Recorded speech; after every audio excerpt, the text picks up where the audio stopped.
আসসালামু আলাইকুম everyone. I hope সবাই অনেক ভালো আছেন। আজকে নিয়ে আসলাম দারুণ মজার টমেটোর ভর্তা। তো চলুন দেখে নিই। এখানে আমি আজকে যেভাবে আমার স্টাইলে টমেটোর ভর্তাটা বানাই, আমি সেটাই আজ আপনাদের সঙ্গে শেয়ার করলাম।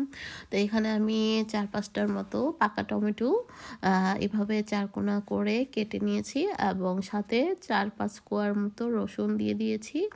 আর সামান্য একটু সরষের তেল আর সামান্য একটু লবণ দিয়ে এটাকে ঢেকে নিয়েছিলাম কিছুক্ষণের জন্য।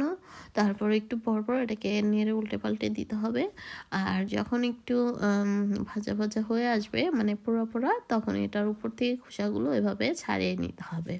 তো খোসাগুলো ছাড়িয়ে নিলে সুবিধা হচ্ছে বানানোর সময় বা খাওয়ার সময় এটা আর মুখে লাগবে না, আর খেতে খুব ভালো লাগবে।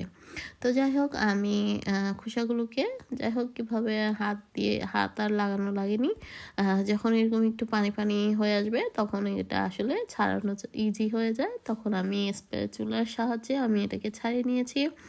আর টমেটোটাকে স্প্যাচুলা দিয়ে একটু থেতো করে নিয়েছি।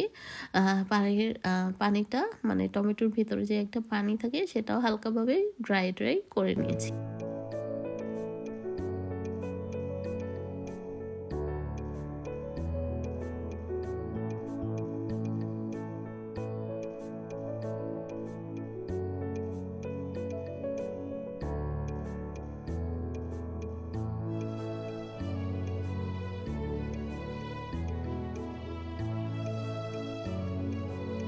তো এই তো আমার টমেটোটা কিন্তু হয়ে গিয়েছে। আর এই পর্যায়ে টমেটোর মিশ্রণটাকে একটু ঠান্ডা করে নিতে হবে। তো এখানে আমি ভর্তা বানানোর জন্য বেশ কিছু পেঁয়াজ কুচি, শুকনা মরিচ, এখানে ছোট ছোট মরিচ ছিল, সেগুলোকে আমি ভেজে নিয়েছিলাম আগেই। তো সঙ্গে সামান্য একটু লবণ, সরিষার তেল এবং দিয়ে দিলাম বেশ কিছু ধনেপাতা। তো সব কিছু দিয়ে এখন এটাকে খুব ভালো মতো মেখে আমি ভর্তাটা তৈরি করছি।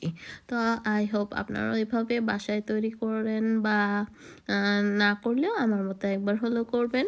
আই হোপ ভালোই লাগবে খেতে। আর আমার তো এই টমেটোর ভর্তাটা খেতে অসাধারণ লাগে, মানে যখনই তৈরি করি মনে হয় যে জিভে পানি চলে আসে। আই হোপ আপনাদেরও, যাদের ভর্তা প্রেমী, তাদের জিভেও পানি চলে আসবে। খুবই সুস্বাদু এই টমেটোর ভর্তাটা। তো ভালো লাগলে অবশ্যই রেসিপিটি আপনার টাইমলাইনে সেভ করে রেখে দেবেন। আর অবশ্যই বেল আইকনটি প্রেস করে দেবেন। তো আজ এ পর্যন্তই। সবাই ভালো থাকবেন, আমাদের জন্য দোয়া করবেন, আর আপনাদের জন্য রইল অনেক দোয়া। আল্লাহ হাফেজ। Thank you for watching.